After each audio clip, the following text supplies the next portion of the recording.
Nuestro querido target humano, bienvenido a la Propaganda Podcast 2023. No es temporada 2, es la misma temporada, no vamos a empezar de cero, pero vamos recargados con nuevas cosas, nuevos formatos y nuevos temas. Y bueno, creo que ya estamos dándole al público un poquitico de más dinámica de este programa tan interesante.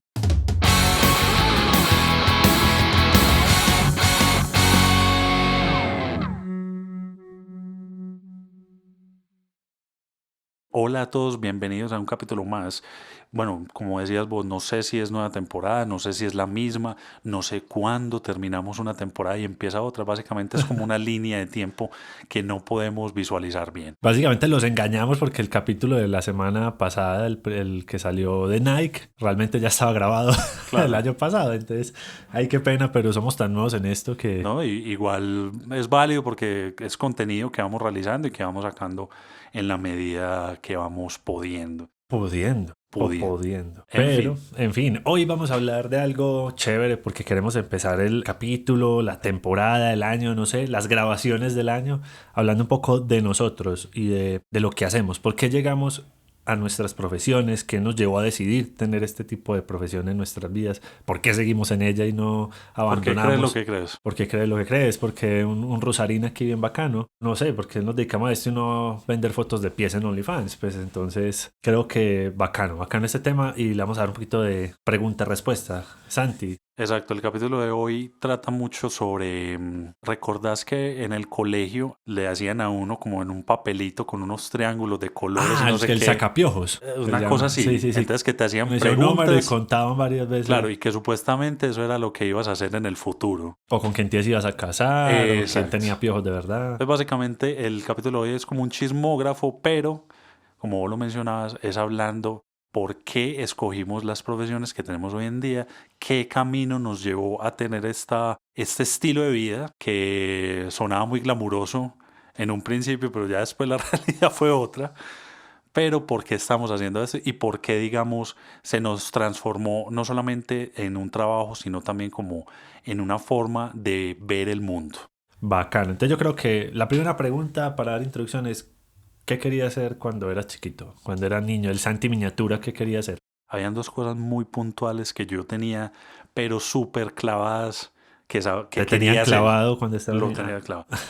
El sueño más común, yo creo que de todos los países latinoamericanos, es ser futbolista. Ese yo creo que lo comparten 90 millones de personas. Sí, yo creo que por algo la pasión queda y el que no se vuelve pues, deportista pues Claro. sigue con gusto por el deporte y se vuelve aficionado. No, yo te podría sacar la excusa, no, es que una lesión. No, pereza. O sea, si bien lo practiqué mucho tiempo, no sé qué, hubo un momento en que el tiempo se me redujo demasiado, entonces entre las actividades de estudio, trabajo y no sé qué, llega un punto donde se redujo. Cuando uno se Entonces, da cuenta del esfuerzo que requiere, del sacrificio claro, en muchos términos de tiempo, de energía, de enfoque. claro, la inversión de tiempo y esfuerzo, como vos lo decís, es muy alta si vos te querés dedicar, digamos, a un deporte en este caso. Y eso que ni siquiera es la misma que hace un atleta, porque un atleta, digamos, tiene casi que su vida destinada a eso. Si bien un deportista se puede considerar un atleta de cierta manera por ciertas prácticas que hace de entrenamiento, un atleta que busca participar, por ejemplo, en un juego olímpico, la dedicación es mucho más alta, casi que su vida está en eso 24/7. Sí, es más compleja y requiere, creo que un apoyo de un núcleo muy grande. O sea, no solo la familia, el enfoque, encontrar un buen entrenador, Mm, amigos que se adapten a ese estilo de vida, porque son personas que dedican su tiempo solo a eso. a eso. Y el otro que quería era ser bombero, pero no el que dice, oh, no, no, Quería bombero, hacer agarrar mangueras. sí. Eso es lo O que sea, me parecía fascinante el tema de los trajes, los cascos, ir en esos carros de bombero haciendo bulla por la calle. Sí, tenías tu calendario de bomberos, No, bueno, sí. de bomberos Las 95. bomberas. Las Claro, bomberas, sí. Las bomberas puro FC. bombero aceitado y era lo que veías en tu calendario, ¿no? Pero Era aspiracional. por qué proyectas tus sueños húmedos conmigo? Pero bueno, y entonces, ¿en qué momento de tu vida llega esa idea de, fue pucha, pues bueno, esto no es realidad o esto no se va a dar en el mundo real de Santi, de ser deportista o bombero o un futbolista bombero? Entonces, ¿dónde se da ese cambio? ¿Dónde empieza esa chispa de no, diseño, mercadeo, publicidad?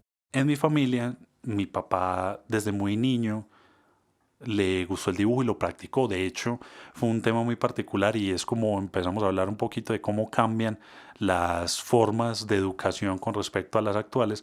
Por ejemplo, él hizo dibujo a correspondencia. Dibujaba a correspondencia. Exacto. Parce, pero qué bacano, muy raro. Pues no había escuchado de ese tipo de Era un profesiones. curso que a él semanalmente, creo que era semanal o mensual, no recuerdo como el tiempo, le mandaban entonces como los talleres y Ok, le qué eso. hacían la retroalimentación de lo que él había hecho el proyecto anterior. Y Muy entonces, bacano, claro, parce. al final del curso tenía una carpeta donde tenía como todas las evaluaciones junto con todo el tema didáctico y todo el tema práctico para hacer. Entonces, mi papá aprendió a dibujar. Y eso fue una cosa que nos heredó a mi hermano y a mí con el tema del dibujo. De hecho, estuvimos muchos años haciendo el tema de dibujo. Pues Rayando, claro, aprendiendo. no tanto el dibujo técnico. Mi papá sí se fue un poco Más ilustración. más ilustraciones, sobre todo con el tema de los cómics. Hubo una parte donde yo, digamos, me obsesioné por las formas del cuerpo humano para entender cómo se movían, qué era lo mejor para darle movimiento y todo el asunto. Toda la articulación que se Las hace en la ilustración. articulaciones, las Pero manos, que es un tema tan duro de hacer. sí, las manos son duras. Eso es difícil. Dependiendo. Si Pero va tenés, que. sí. Pero mira qué bacano. Y eso sería tema para otro capítulo. El tema de la forma de la educación a distancia. Que hoy, digamos, volvió el auge de la educación virtual. Claro, es Que virtual. no ha desaparecido, pero yo creo que por la pandemia generó un salto muy exponencial. Y ya hay muchas plataformas, muchos tipos de educación virtual, asincrónica, sincrónica, con retroalimentación o solamente autodidacta.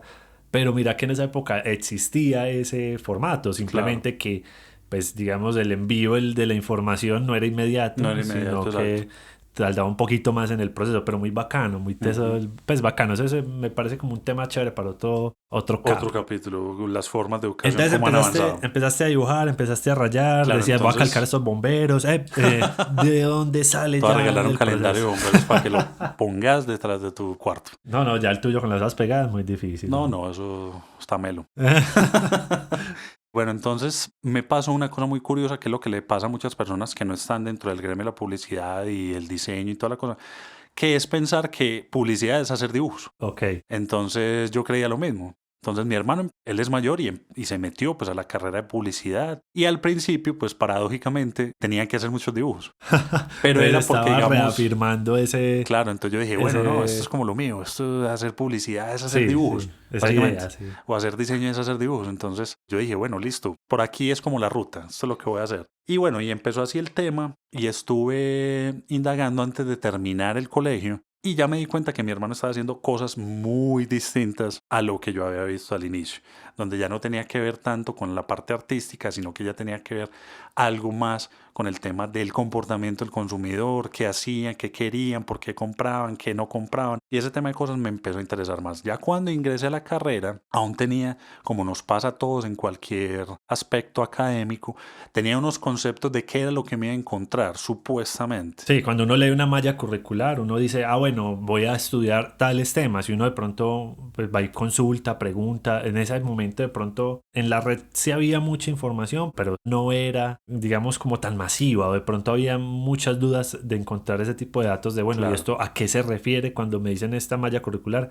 Este tipo de contenido, de qué es esta exacto, materia, qué es teoría del color y entonces vas y buscas y te encuentras de psicología, de neurología, de teoría del color en el arte, en la ilustración, en el dibujo técnico. Entonces creo que era más difícil no decir, bueno, pero sí será lo que yo voy a ver, hasta que no total. estás en la clase y te enteras realmente de qué es lo que va a pasar con ese tema. Para mí fue, digamos, no un shock, pero sí fue una cosa muy particular encontrarme con que ya el tema no tenía que ver ni siquiera con solamente el esquema creativo, el aspecto creativo, sino que ya había que incluir la investigación y había que tener la capacidad de poderte salir de tus propios criterios, de tus propios conceptos, de lo que creías, porque había que entender otras realidades según el mercado, según el sector, según el público, según un montón de factores.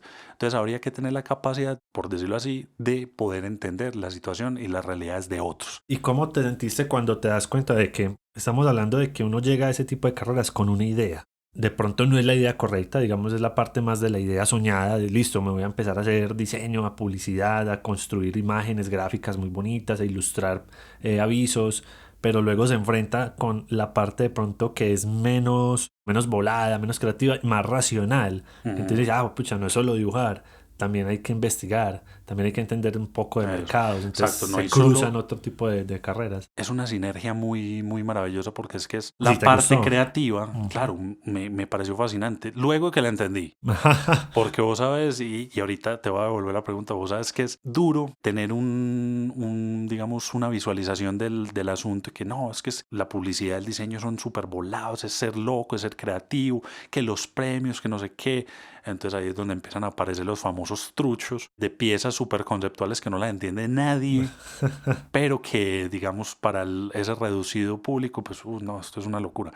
Y entonces ahí es donde tiene uno que ponerse en situación y decir, bueno, hay que aplicar la parte creativa, hay que aplicar la creatividad a la lógica. ¿Y cómo se logra eso? A través de un proceso de investigación e indagación profundo para poder saber yo a quién le voy a hablar, mi mensaje qué es, hacia quién va dirigido, qué objetivo tiene, sirve para algo, no sirve para algo. Ahí conecta muy bacano con el capítulo donde hablábamos de esa delgada línea entre el arte y el diseño, porque si bien uno llega con esa idea de pronto de más hacia lo creativo y lo artístico, acá se da cuenta de que este tipo de creatividad requiere una lógica y una intención Ujú. y transmitir una idea o un mensaje. Entonces es ese proceso el que te lleva a entender como listo, sí, lo creativo tiene que tener en este caso algo de lógico. Y sí, lo que mencionabas de esos truchos y todas esas piezas súper ganadoras de premios y que no lo entiende nadie, pues sí, si no lo cuentan a uno. Y es que mira que Pablo Picasso tenía una frase que a mí siempre me ha parecido genial, y es que él decía que cuando la inspiración llegue me encuentre trabajando.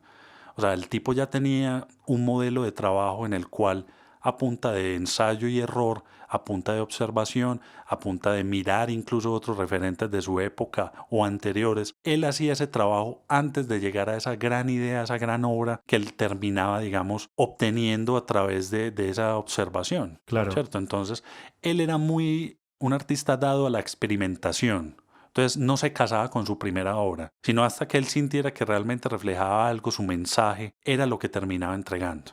A pesar de que ahorita cualquier boceto de Picasso es una locura, que se vende por millones. O sea, puede que el tipo estuviera como, hizo un boceto Se me con, derramaron los lápices aquí en claro, esta hoja, y medio ya, le quedaron como una forma, ya, un Picasso. el Picasso. Pero sí, es el punto. El tipo Ujú. no se queda simplemente como, uy, no, esperemos a ver qué inspiración me llega, sino que a través de esa observación, de esa indagación, de ver colegas, porque él, digamos, él tenía un ego muy alto, pero siempre tuvo, digamos, la sensatez de poder reconocer el trabajo de otros Bacano. y hacerles como un homenaje. ¿Pero a través de qué? Observar mucho, su técnica. Entonces, en este sentido, también nuestra profesión tiene que ver mucho con eso. Entonces, si bien es muy bueno que la creatividad esté presente, porque al fin de cuentas es la forma en que se presenta un mensaje, tiene que ver mucho para quién va, por qué va, con qué intención, en qué momento, el Ujú. timing, en qué momento se presenta un mensaje y en qué momento no es adecuado hacerlo. Entonces, hay que tener también Y esa el parte, contexto social, claro. lo de la observación, es que yo creo que la observación me parece una palabra que logra recopilar varios puntos importantes a tener en cuenta a la hora de construir ese mensaje, que puede ser gráfico. Lo que pasa es que yo creo que muchas veces la gente se queda en que todo tiene que tener una pieza gráfica para hacer una acción de mensaje o una acción publicitaria, y hay acciones que ni siquiera tienen gráfica. O sea, hasta un mensaje de texto tiene una creatividad y un proceso y una intención, y al momento que te llega pues uno ya sabe que es publicidad o que es Ujú. pura, como lo dice la gente coloquialmente, pura propaganda, Como la propaganda como la podcast. propaganda podcast. Recuerden seguirnos. Pero ese es el punto, que no requiere siempre tener una parte gráfica para hacer creatividad o para construir un mensaje. Entonces creo que también algo que podemos tocar ahorita cuando lleguemos a otro punto ya más laboral es cuantificar la creatividad. ¿Cómo mides que una persona tenga que hacer tantas piezas en tantas horas o por qué se demoró tanto haciendo Claro. este tipo de campaña y esta no? Eso es un tema también complejo, y yo siempre he tenido como un poco de opinión complicada y confrontada, incluso desde mis dos puntos de vista, porque es que es muy difícil. Hay cosas que uno no logra Es muy cuantificar. difícil, pero ya vamos a hablar de eso. Yo quiero devolverte la pregunta y que me contes cómo llegaste a la profesión tuya actual, cómo llegaste a todo lo que estás haciendo a día de hoy. ¿Cuál fue tu proceso? Mejor dicho, Bueno. cuénteme su historia de origen. A ver si Nolan le compra. La película de Nolan. Pues a ver, yo creo que de mi parte siempre me gustó mucho todo lo relacionado con el arte. De hecho, mi mamá tiene guardados cuadernos míos de primaria y todos tenían dibujos y muñequitos y cositas como buscando representar mucho mis gustos. Los bomberos. En mi caso eran los rockeros. Ah, ok. Dibujaba muñequitos con guitarras y buscaba como imitar las imágenes que veía de pronto en las carátulas de los juegos, de los videojuegos. Quería dibujar los muñequitos o tratar de hacer el de la caricatura que uno veía. Lo que pasa es que no tenía la habilidad de pronto para ello y nunca la estudié de una forma más como más detallada, el tema de la ilustración. Me gustaba y eso me empezó a llamar mucho la atención desde muy chiquito. Pues como te digo, los cuadernos míos de primaria eran llenos de dibujos y de muñequitos y era muy perfeccionista y quería que el muñequito tuviera articulaciones y Ujú, todo. Y mi mamá decía, pues es una tarea, y yo sí, pero es que como el personaje no va a tener rodillas, codos, no sé, pues claro. movimiento, posibilidad de moverse aunque esté dibujado. Yo diría que llegué a un punto en mi vida donde tenía dos vertientes, era la música y el tema de la creatividad. Yo decía, bueno, me gusta mucho la música y yo creería que una de mis dolencias va a ser no haber estudiado música, no haberla estudiado profesionalmente o haber estudiado algo relacionado con la música. Hoy que hay como de pronto la capacidad de ver un panorama más amplio de todo lo que se puede haber logrado con eso, me hubiera gustado en ese momento estudiar música. Pero digamos, aún no es tarde para hacerlo. Sí, pero yo creo que de todas Bueno, formas, estamos hablando que vos tenés 193 años, Andrés, no, ¿no? no, pero yo digo que el tema es la dedicación que uno necesita darle a ese tipo de carreras, de Sí, es mucho cierto. tiempo, es de práctica constante, no sé, es que creo que requiere tanto de uno que no siento que sea capaz de hacerlo de una forma ya profesional. Lo haría más como por hobby y lo Por sigo hobby. haciendo por hobby, Claro. pero haberlo hecho profesional en su momento me hubiera gustado mucho. Ujú. Ahora es porque de pronto siento que sería como volver a empezar y de pronto creo que eso es parte de los miedos sociales y es como, pucha, volver a empezar después de la carrera que he logrado construir y de las experiencias que he desarrollado a través de los años en mi carrera. Es como, pucha, empezar de cero con eso. ¿Será que Y, sí? y uno Me sentís temo. una cosa, esto, digamos un paréntesis, yo a veces me he puesto a pensar, aunque después descarto y me parece una tontería, pero a veces me he puesto a pensar diciendo como, o sea, volver a una academia a esta edad, y no estamos hablando pues que nosotros tenemos 40 años, pero digamos ya estamos pasados de los 30. Entonces como enfrentarte a una población estudiantil más joven y uno sentirse como un poco, uy, estoy como... O sea, como te digo, yo después S- descarto y pienso, eso es una tontería, el que quiera estudiar lo estudia y listo, o sea, eso no tiene Sí. uno que ponerse a pensar. Pero a veces lo he pensado y yo digo, es como un poco raro. No, y hay carreras de carreras. Y llegar y vos y decir, el cucho, ¿cierto? Sí, O sea, pues vos serías el cucho. no, llegó el profe. Ah, no. Ah, no, este es el abuelo del El profe. abuelo del profe.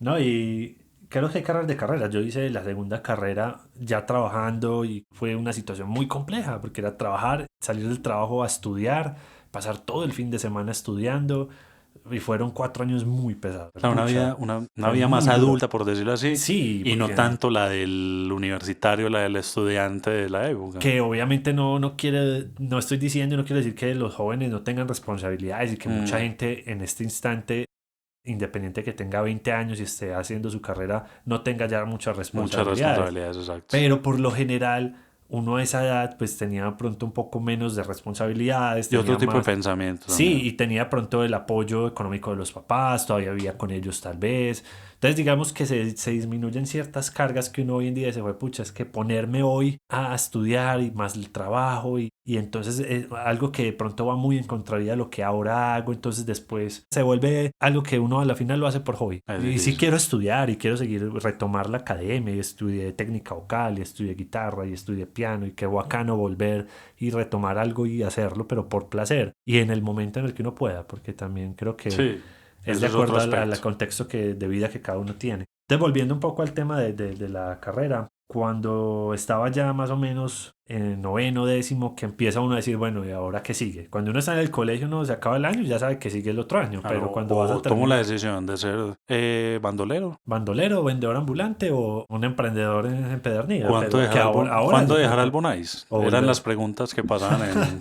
No, ahora ya es como volverse youtuber o influencer. Sí. Que... O los de predicciones financieras en bolsa, Ah, no ok, sé qué. empezar a invertir en la Sí, o sea, bolsa y mentalidad de tiburón. jugar Vamos a con... llamarlo Sí, mentalidad de mentalidad. tiburón. Sí, y jugar con el celular en esto de las inversiones que invierte. ¿Cómo es que es? Haciendo trading, ¿es que se llama? No, Trading. trading, el de la moneda, eso. Llegué entonces a este punto donde empecé, bueno, ¿qué voy a hacer? Pues ya estoy en un momento donde tengo que pensar qué voy a estudiar. Y creo que en mi colegio faltó mucho más ese tema de la orientación vocacional, que te acompañaran, que te guiaran, que te presentaran personas de diferentes carreras. Yo creo que yo Lo empecé a hacerlo sé, por mi cuenta, lo sé pero porque estudiamos en el mismo se llama colegio. el mismo colegio y el colegio que no, en su momento no fomentó eso y creo que de pronto no era lo normal. Yo creo que la mayoría de la gente no le tocó ese tipo de procesos donde el colegio se involucraba más y tenía esa intención de ayudar a los jóvenes a encontrar su camino. Entonces yo decía como, bueno, ¿qué voy a hacer? Sí, era muy de la responsabilidad, bueno, yo lo tengo aquí hasta 11 y usted ya verá que sigue ahí para allá. Y es verdad, o Exacto. sea, nunca hubo como directamente como la institución buscar hacerle una guía práctica para que los estudiantes que estuvieran por terminar su escolaridad, digamos, empezaran a interesarse por temas en los cuales se podrían enfocar más adelante. Por ejemplo, no sé si te acordás cuando trabajamos en una de las agencias que trabajamos juntos, que llegó una vez una pelada de un colegio familiar de uno de los que trabajaba en la empresa, y era que el mismo colegio enviaba a los jóvenes a hacer como una especie de De pasantías en las pasantía, empresas. prácticas de Pasaban, unos días. sí, la chica estuvo con nosotros como una semana y habló con todos en cada uno de los cargos y como averiguando, bueno, ¿tú qué haces? ¿A qué te dedicas? ¿Y esto cómo funciona? ¿Qué lleva? Entonces me pareció muy bacano como ese formato porque tuvo la oportunidad de ver la realidad, porque ni siquiera es una universidad, no es la realidad, cómo esta Ujú, persona total. trabaja en lo que Mire, estudió. eso es lo que va a enfrentar si Si tomas tomas este camino. camino, esta profesión, lo que Y sea. ya la pelada tenía de pronto una idea, ya sabía más o menos qué quería, pero esto le ayudó a encaminarse de una forma más adecuada. Creería yo que hoy en día pues ya debe haber terminado su carrera y ya podrá de pronto estar trabajando o quién sabe pues Claro. si cambió. Pero me parece muy bacano es porque te da esa oportunidad de vivirlo y experimentar un poco qué es eso, qué es lo que hace esta persona. Entonces yo en ese momento lo que hice también fue recurrir a familiares. Tenía una tía diseñadora gráfica que todavía es diseñadora gráfica y trabajó mucho con temas de editoriales, hacía muchos libros y con un amigo que estaba estudiando en ese momento publicidad. Entonces le preguntaba a ellos, bueno, ¿qué hacen? ¿Qué es lo que ejecutan con su trabajo, con su estudio? Uno que ya está estudiando publicidad y una persona que es diseñadora gráfica ya de profesión y que ha trabajado en diferentes partes. Y me empezó a gustar mucho también el tema más desde el tipo póster y hacer piezas como muy impactantes visualmente. Entonces me gustaban los pósters de películas. En ese momento se tenía mucho póster de artistas, de De artistas, música, claro. las carátulas de los CDs. Y decía, qué bacano Uno eso. haciendo piezas y pensando, bueno, este va a ser el próximo Cannes que se va a llevar Colombia. No, entonces... Este póster de Carlos Vives que acabas.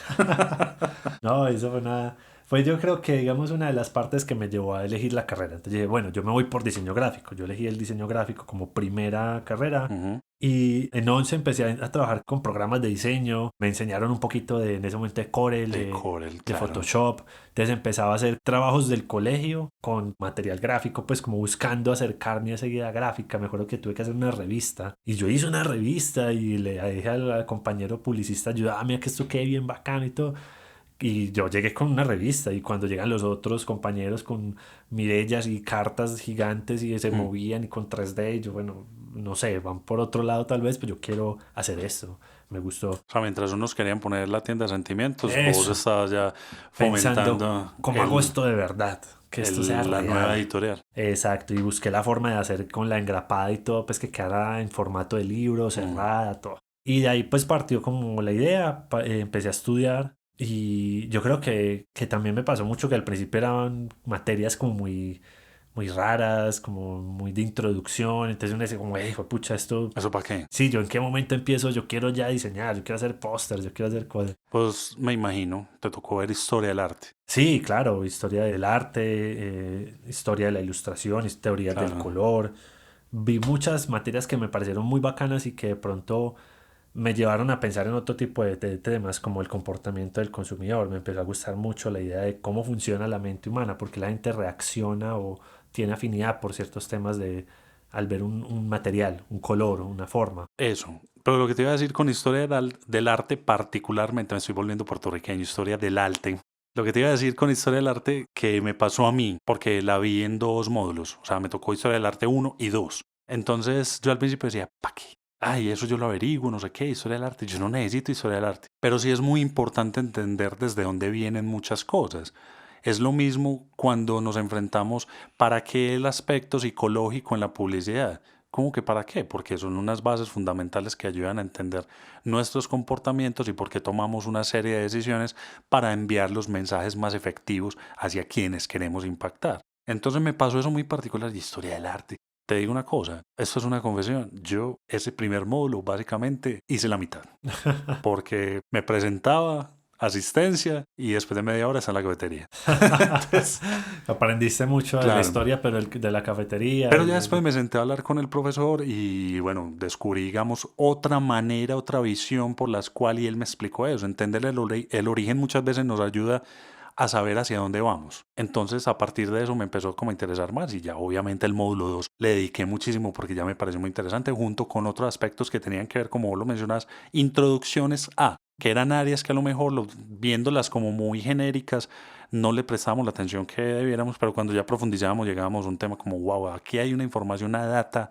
súper importante. Y hay materias, yo diría que uno no valoró en ese momento y ahora o en el transcurso de los años uno dice, ay, qué bacano esa materia y haber tomado de pronto ese camino o sabes que voy a retomar ese camino porque me gusta más esto, que uno igual empieza a encontrar nuevas líneas y empieza a encontrar nuevas formas de llevar como su profesión a otro nivel. Ya acá pasamos entonces al punto laboral, ¿en qué momento empezás a trabajar ya con ¿En esto? qué Es decir, momento mi viene la primer realidad? salario, mi primera devolución de cliente Claro. con 70 cambios. Mira, yo Haceme tu empecé diseño y yo miro si me gusta y te pago. y me gustan. Bueno, mi primer contacto, mejor dicho, para tener el contexto, la línea de tiempo bien clarita, no como la de Marvel ahorita, Para tenerla bien clara. bien clara, como dice el albino. Entonces, yo empecé, tuve la oportunidad de trabajar muy temprano en publicidad cuando yo estaba en segundo semestre precisamente de la universidad. Entonces, tuve la oportunidad con un ex profesor de la universidad donde yo estaba que tenía una agencia.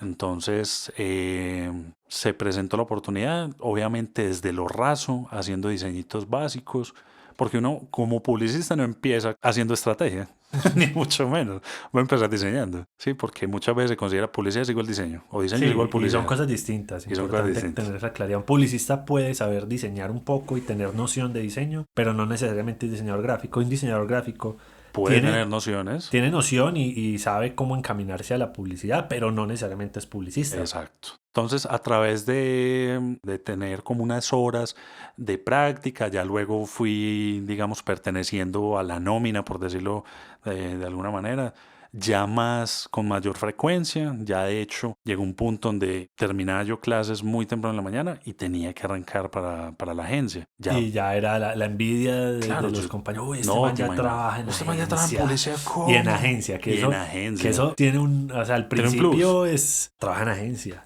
Ya Claro, a nivel de ego social, sí, te da un al estatus. inicio de la carrera trabajar en agencia, eso. Te da un estatus y vos decís, "Nah, usted no sabe nada de la vida". Y llega uno a la Se oficina le sube. y uno es un bobo. Yo no sé callado. nada de la oficina. Tráigame un tinto. No sé, señor. Sí, sí, sí. Usted no sabe en cuánto café es que realmente hay que consumir. La adicción al café viene acompañado Bien con las acompañado. carreras. Uf, total. Bueno, ya gran parte del tiempo, lo que te comentaba ahorita, o sea, todo el tema de las actividades deportivas, en ese tiempo practicar artes marciales, otra cosa que me tocó básicamente que dejar de lado, porque como ya estaba tan encarretado con mi carrera y mi profesión, pues yo decía, de aquí es donde quiero continuar. Este es el punto donde quiero De continuar. esto quiero comer. De esto quiero comer, espero que me dé. Y era el jefe al lado. Claro. Esos son Mirando casos de la vida real, cosas que el te han pasado. calendario de bomberos. No, weón. Son cosas que te han pasado y que las quieras contar ahí por... Entonces, la primera decepción, realmente, porque fue un golpe muy duro, fue un golpe muy duro al ego, porque habían pasado cosas que normalmente me aprobaban súper fácil y digamos lo que recibía, el feedback que recibía hasta ese momento, todo era súper bien, lo estaba haciendo. Entonces, claro, yo estaba en una plataforma. Estabas flotando. Yo, Aquí aclaramos para los oyentes que no tienen de pronto nociones de diseño, de publicidad, eso, llegar a ese punto donde no te hagan cambios en una pieza, donde los ajustes sean mínimos, como no, cambia esta palabra o no usemos esa foto porque tiene esta connotación. O sea, esos niveles como de cambios tan simples, llegar a ese punto es sentirse grande. Es que es como... soy un creativo de los mejores, exacto, porque lo que yo hago yo pasa decía, derecho. Próxima pieza que hago, un Fiat. Un Fiat, pasa derecho. Un lápiz de acero, un Canes, no importa. Puede ser un manchón de café y es un premio. Entonces yo estaba en ese nivel. Entonces, sí, estabas flotando. Afortunadamente me pasó lo que ya te voy a contar que me pasó, porque eso me hizo entender otra realidad. Aterrizar y decir, pilas, que es que esto no es lo que de verdad pasa el 100%. En ese momento manejaba una parte de la cuenta de Molinos, el centro comercial. Y como estaba en la fase de inauguración, entonces habría que diseñar un plegable tipo brochure, como presentación y toda la cosa, que al final, en la parte de atrás, tenía el mapa de ubicación con los locales que habían en ese momento. Okay. Entonces, digamos que la primera parte, que era de la información y la presentación del centro comercial y todo eso, súper fácil, eso no tuvo ningún complique. El problema fue cuando vos tenés que pasar un Excel con los números de los locales y todos los nombres, no sé qué, a un gráfico que es el mapa. O sea, imaginémonos el mapa que nos muestran de la ubicación para algún lugar. Era un mapa que mostraba los puntos con los locales. Exacto. Yo creo que todavía se usa mucho en las pantallas, en los centros comerciales, en algunos. Tal cual. O hay unos, ¿cómo los llamaríamos a eso? Son como unos dummies, como unas estructuras donde está el mapa del centro comercial y usted está aquí y estos son los números de los locales. Exactamente. Para que se ubique. Y que más o menos te dice como una ruta y por dónde es que te dirigís hacia tal punto, la salida del primer piso, segundo piso. Pues bueno, resulta que en esa confusión y por intentar hacerlo todo rápido y además como venía en esa etapa de yo sentirme lo que haga se aprueba, pues básicamente yo ese Excel me lo pasé por los huevos. Y terminé poniendo locales donde no tenían que ir. O sea, truqué locales. Entonces, por ponerte un ejemplo, la tienda de Nike terminó donde estaba el rancherito. Sí. Por ponerte así... Sí, bien ni siquiera en su zona de comercio puntual, sino en otra, ni siquiera en el mismo categoría, piso. ¿no? Y en otro piso. Entonces, parqueadero B7, claro. Tienda de... O sea, yo terminé poniendo un local en la azotea del centro comercial. Y salió la producción de eso. Salió la producción. Salió el primer tiraje. Para contextualizar un poquito a las personas, entonces por lo general a uno le envían una cherpa. Una cherpa es como la prueba impresa antes de hacer un tiraje de litografía. Sí, hagan de cuenta, es un formato grande, como decir una cartulina. Viene en un formato abierto y está impreso cómo va. O a veces incluso viene armado. Por ejemplo, en este caso vino armado. Vino brochure final como prueba de producción. Y fue tan particular que yo, como te decía ahorita, yo en ese punto de ego, yo dije, eso está bueno. O sea, no me tomé el trabajo. O sea, vos decías, es que si no está ahí el local lo pasan, porque es que yo fui el que lo hice. Exactamente, yo dije, es que no existe. ¿Cómo que eso está en la azotea? No, ahí se pone y es un éxito. Les garantizo que allá asados mi señora va a quedar una maravilla en el parqueadero. Entonces... Llegó la cherpa, pero para colmo de males ya habían hecho un tiraje porque estábamos sobre el tiempo. Otra, digamos, nota para nuestros oyentes. Es lo más normal de esta industria. Todo es para ayer, todo está tarde. Todo es para ayer. Y a todo mundo lo vamos colgados. Vamos mal, yo necesito que me ayudes con algo, pero es como un poquito urgente. Sí, mira, el evento fue ayer, pero necesito sacar la invitación. No, ya. Y es algo sencillito. Y resulta que terminas, es un sencillito y es una mega campaña. Entonces, claro, llegó el tiraje y ya te imaginarás. El enojo del cliente, con justa razón, por mi negligencia de no haber revisado que eran los locales, el afán, la premura que siempre se mantienen en estas profesiones.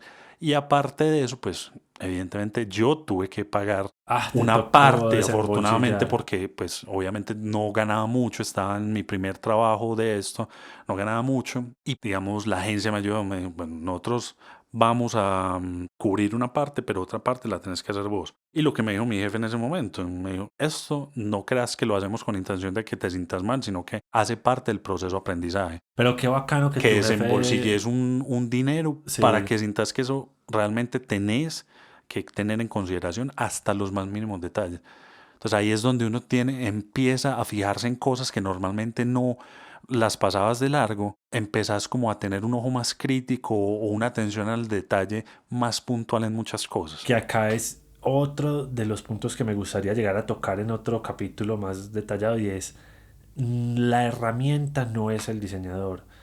Puedes usar Canvas, Illustrator, yo he diseñado hasta en Paint, en PowerPoint, es que no es la herramienta, es el diseñador y su experiencia. Entonces uno puede hacer algo que se ve muy bonito, pero no quiere decir que por eso ya tenga digamos, como la parte técnica del diseño, la parte de conocimiento que va detrás de lo visual. Que algo quede bonito no quiere decir que sea funcional. Exactamente. Entonces eso es otro tema que tocaremos en otro capítulo, pero bacanas de experiencia, aprendiste a los golpes, y la verdad es que uno se equivoca mucho y nunca vamos a dejar de equivocarnos. Lo que pasa es que creo que al principio es más asustador, como fue pucha, la embarré, me van a echar, me van a vetar, no voy a volver a trabajar, no voy a volver a conseguir profesión de publicista en ninguna agencia. Ahí es donde me hice la pregunta nuevamente, ¿qué tanto dejar al Bonais? Pero mira qué bacano que tu jefe fue muy comprensivo y entendió que era parte del proceso de aprendizaje y no te despidieron, ¿o sí? No, de hecho yo continué un tiempo más allá en la agencia. No, bacano, fue un proceso de aprendizaje y te hizo aterrizar un poco de esa nube que yo creo que a muchos creativos les pasa, y es súper maluco porque lamentablemente hay una guerra de egos en este gremio súper, no sé, a mí me parece como, en este momento ya la veo como muy, muy graciosa, pues como peleando como que, como de, no, este man es el más, el lápiz de oro, el Canes, el león de plata. Vos que eres un lápiz de oro. El lápiz de oro. Sí, ese es el punto, que yo creo que ya, al menos yo en algún punto dejé de pensar mucho en eso, como que ganarse un premio o algo, pues bacano, y el que se lo gana muy teso, muy bacano, es pero un reconocimiento muy grande, pero creo que se vuelve un tema de egos y una pelea de egos. De hecho, hay disputas entre agencias, o había, que los de la agencia esta no se veían con los de esta. Claro, de Debe y Maca no se pueden ni ver porque entonces están quitándose clientes y quitándose incluso creativos, robando talento. Total. Pero es parte, pues, como que yo creo que muy del proceso de crecimiento, porque llega un punto donde uno se da cuenta de que eso no es relevante, es bacano y es importante ganarse un premio. Pues, no desmerito que por algo exista ese reconocimiento, pero no sé, pues como que yo por ejemplo no es como la finalidad. Sí, exacto. O yo por lo no menos estoy para como nosotros diseñando no. para ganarme un premio, no, o no lo hacía cuando diseñaba. Yo no buscaba como, ay, me va a ganar un premio, pues no. Yo quería hacer algo bacano, quería aprender y que mis piezas tuviesen como el reconocimiento de que funcionaran, que la efectividad de la pieza se viese transmitida en el objetivo, pues, del cliente. Entonces yo dejaba muy de lado a veces como pensar en eso del premio, y muchos dirían, claro, porque es que no se ganó un premio, claro, porque es que usted no trabajó donde las agencias ganó.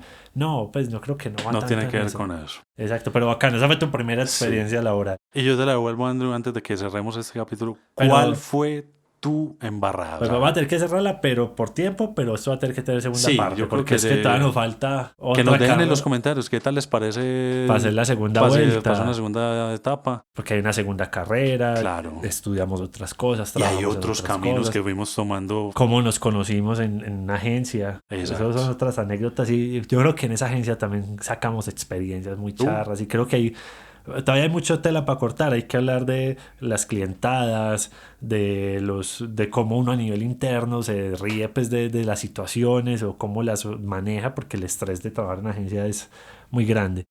Bueno, en mi caso, por ejemplo, me pasó algo muy particular. La carrera, cuando la estaba estudiando, en la universidad no tenían prácticas. Entonces era trabajo de grado, solamente esa era la opción. Entonces uno decía como, ojo, pucha, entonces trabajo de grados y ¿qué? Entonces, bueno, logré pues terminar toda la carrera muy bien en tiempo, hicimos un buen trabajo de grados y salir a la realidad. Entonces yo, por fortuna, también logré empezar a trabajar antes de terminar. Fue muy particular. Mi primer trabajo fue en una empresa de contadores. Nada que ver. Absolutamente. Y resulta que esta agencia de contadores, no sé si es una agencia o ¿cómo se llama eso? Un holding, tal vez, de contadores. Pero era como una consultora. Era una consultora de contaduría. Yeah. Y ellos tenían unas áreas que se encargaban de hacer capacitaciones, de generar espacios de educación para los clientes. Entonces, como que lo habían encontrado como una forma chévere de conseguir nuevos clientes, enseñarles y dar clases de esos temas. Entonces necesitaban a alguien que les hiciera material gráfico para las clases, para las charlas, para el material interno de la empresa, volantes, tarjetas de presentación, ta, ta, ta. Entonces participé en un proceso de selección y me acuerdo que fui acogido bajo una ley que es que la ley del primer empleo. Eso le entrega como unos beneficios a la empresa por contratar personas que era su primer Que era trabajo. su primer empleo, sí. Y yo me acuerdo que yo me senté en una reunión con 30 personas en el proceso de elección. En realidad Yo, se llamaba la ley del primer esclavo. ¿Sí? O sea, simplemente que no lo podían hacer no, público. pero me pagaban, en su momento me pagaban pues un mínimo, pero me pagaban. En arroz y en sal. Y para una persona que no había tenido de pronto un trabajo formal en su vida, pues yo había hecho trabajos, pero pues cositas muy informales y muy pequeñas, pues Claro. como que nada al caso. Pero estar sentado con otros 30 personas que habían estudiado publicidad, diseño, algunos ya habían trabajado, todo. Entonces como que, pucha, que teso, me tengo que dar pues acá la guerra y demostrar que soy capaz. Y de bueno, voy a hacerle, pero voy a hacer esta prueba, pero bueno, no creo que sea como la opción que vaya a quedar. Voy a hacerlo nomás por probar. Entonces hice la prueba y resultó que pasé, me eligieron y empecé a trabajar con ellos también muy rápido, antes de terminar la carrera. De hecho, me acuerdo que tuvieron que dar permiso pues para ir a los grados y todo. Muy bien. Pero también pasaron muchos cacharros, hermano, porque al principio hacer producciones impresas y, digamos, yo tuve una dificultad. Vos cuando trabajas en agencia tenés otros creativos que te enseñan, otros diseñadores que te acompañan, que te dan un guía. Yo no tenía nadie. Eras vos, básicamente. Era yo solo diseñando piezas y cosas. A tu criterio, sin un feedback.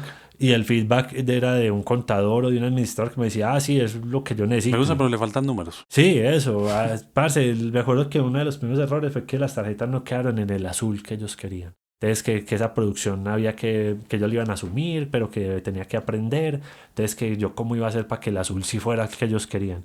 Yo como, shit, entonces... Es que mi azul no es este azul, es otro azul. Llamé yo a mi tía, tía, ¿cómo hago esto? Entonces, que me mandaran... Ella era como mi guía en ese momento, era mi mentora. Yo, tía, ¿cómo hago esto? Entonces me dice, no, llame a la imprenta y que le manden la pantonera. Que la pantonera es, hagan de cuenta cuando van a comprar catálogo pintura. De colores. Un catálogo de colores que tiene unos códigos. Exacto. Entonces con eso lográbamos llegar pues que al azul impreso real y todo. Pero bueno, en esa empresa estuve por ahí un año, casi un año. Pero la verdad, hermano, fue una experiencia muy particular porque era desarrollarme a mí mismo como diseñador sin tener a alguien al lado que me estuviera ayudando a desarrollar. Y en un área que no tenía que ver específicamente que nadie iba a saber lo que yo estaba haciendo. Si bien aplicabas cosas, no era puntualmente de la profesión. Sí. ¿Cierto? Entonces, digamos, ahí entiendo muy bien porque cuando uno empieza, lo que decíamos ahorita, a enfrentar otras realidades que están por fuera del espectro creativo y del soy y no sé qué, sino que cuando ya es aterrizar la comunicación a través de elementos gráficos o elementos estratégicos, ahí cambia el panorama. Sí, es otra realidad. Yo me acuerdo que yo le mandaba a algún compañero, parce, ¿ves bien esto? ¿Te parece que está bien? O no, hacerle este ajustecito. No, muestra ahorita. Yo a mí me gusta la pieza, pero no entiendo por qué un dragón está en una página de contaduría. Porque pues, el dragón está mandando Excel. Exacto. La ventaja es que tenía mucha libertad creativa. O sea, yo me dedicaba a buscar tutoriales para aprender a hacer cosas raras en las piezas y aplicarlo pues a sus estilos y a lo que ellos necesitaban. Fue una locura de experiencia, pero muy bacano. Pues muy aprender bacano. También es un proceso bacano y yo creo que otro de los bacanos era como que uno sale de la carrera y uno es, vamos a montar una agencia, vamos a montar nosotros un colectivo gráfico. Así vamos a hacer la nueva escuelita de diseño en Colombia. Sí, o sea, es la escuelita argentina que es súper famosa porque salen unos diseñadores gráficos, unos creativos impresionantes, pero en este caso en Colombia. Digamos que más o menos por ahí va la ruta. Sí, eso fue muy charro. Pues yo sí tuve como 2 intentos de crear colectivos gráficos con compañeros y que entramos a buscar el cliente y que cómo nos vamos a llamar y que la reunión en la biblioteca para que sea más creativa y eso fue muy charro, pues, y creo que es parte también del proceso. Y mucha gente lo logró. Conozco un par de casos de personas que hoy tienen unas agencias que uno dice, pucha, este man sí le metió todas las ganas y salió adelante con su agencia. Pero vamos a dejar data para la segunda parte. Yo creo que podemos cerrar el capítulo por hoy. Ay, hombre, qué chiste. Me encantó esta conversación porque, digamos, es volver un poquito a los orígenes. Es de vuelta a los orígenes. ¿Por qué hicimos esto? ¿Por qué crees lo que crees, Andrés Rusarín? Y todavía falta los cambios de carreras cuando decidí hacer otra cosa y cómo nos vamos encaminando y terminamos trabajando en otras cosas. Exacto, cómo se va ramificando ese camino. Que ya voy a querer. Entonces, la despedida. No nos gusta la despedida, pero nos toca así porque ya digamos, creo que nos van a crucificar de este capítulo. Sí, ya nuestra productora nos está mirando con sí, cuchillos en ya los ojos. Ya hay un odio exacerbado aquí en este estudio. No les voy a hacer ningún arreglo. ¿Ustedes creen que yo voy a editar esto? Va a salir así, directo. Y esperamos que ustedes también se aguanten creo que una hora casi que llevamos más ya hablando. O menos, podría ser. Y que lo disfruten. El chismorreo, el compartir un poquito de nosotros, de lo que hemos llegado a realizar en nuestras vidas, pero que pues si vamos creo que en un pedacito cerca a la mitad, todavía nos faltan cositas para contar, pero sí, eso si les gusta, sacamos la segunda parte. Esperamos que de verdad lo disfruten, que sigan acompañándonos en esta experiencia de hacer un podcast que ha sido también algo diferente y nuevo para nosotros. Entonces ya saben, ya se la saben como dicen en México. Si les gusta este capítulo, compártanlo, denle like, comenten. Todo eso de verdad, créannos que nos ayudan mucho a seguir compartiendo no solamente nuestras experiencias, sino poder también entender otras realidades de personas que hayan trabajado en este medio o incluso no, en otras profesiones, que también se hace muy interesante porque amplía la discusión y la conversación y la forma en que vemos estos temas. Entonces, también si quieren hacer daño y quieren mandarle un podcast de una hora a alguien que detesten o que les caiga muy bien. Se lo ponen de tarea a los alumnos en la universidad. Le envían este capítulo y les dicen, hágame un resumen. Recuerden compartirlo, recuerden like nuevamente, seguirnos en nuestras redes sociales como La Propaganda Podcast. Estamos en Facebook, Instagram, TikTok, Twitter y LinkedIn. Y aparte de eso, escucharnos por nuestras plataformas de iVoox, Spotify y YouTube. Y vamos a sacar Google Podcast también, que esa plataforma me parece que ha dado muy buenos pasos con el proceso de los podcasts. Si no te he escuchado en 3, menos en 4. Es para que no se pueda escapar de él. Exacto. Buscaremos todos los medios posibles para que nos escuchen. No van a salirse de esta, no van a escaparse. Nuestro querido Target Humano, muchas gracias por habernos acompañado en este capítulo tan extraño. Y nada, disfruten. Recuerden un poquito cómo llegaron a donde están hoy. Un abrazo.